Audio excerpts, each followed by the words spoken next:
welcome to That's Greek to Me. Our word for today is dokimazo.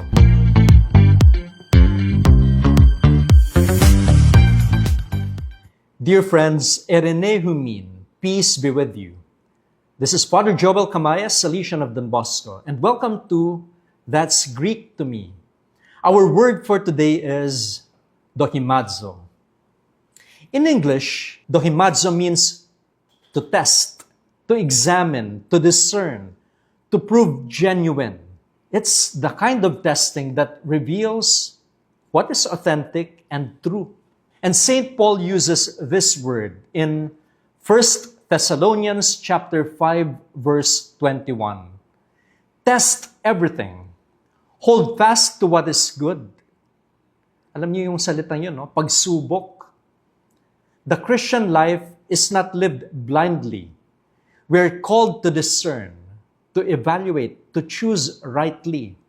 Pinag-iisipan natin yung ginagawa natin. And then in Romans chapter 12, verse 2, St. Paul exhorts, do not conform yourselves to this age, but be transformed by the renewal of your mind, that you may discern, dokimazo, what is the will of God, what is good and pleasing and perfect. Here, dokimazo points us to an active faith that searches for God's will and embraces it. Dito nanggaling yung salita sa English na document, di ba? It traces back to the root. It's a proof or evidence that something has been tested and found true. Now, for us Christians, this word carries deep meaning in our life of faith. It's a reminder that faith requires discernment, testing spirits, choices, even ourselves, and then holding firmly to what is truly from God. Pinag-iisipan natin yung pinananampalatayaan natin, yung mga pinaniniwalaan natin. Tunay ba ito? The challenge is this.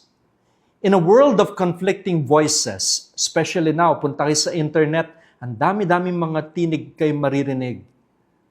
So in this kind of world, do we simply accept everything? Or do we prayerfully test and discern, keeping only what is good and true? Friends, faith without discernment is blind. But faith with dokimazo becomes conviction, guiding us to live by what is genuine and pleasing to God. And that's our word for today. May these words accompany us as we grow in faith. Meron ba mga salita sa Biblia na mas gusto nyo maintindihan at malaman kung ano yung ibig sabihin nun? Pwede kayong mag-comment, magtanong kayo at sasagutin natin yan.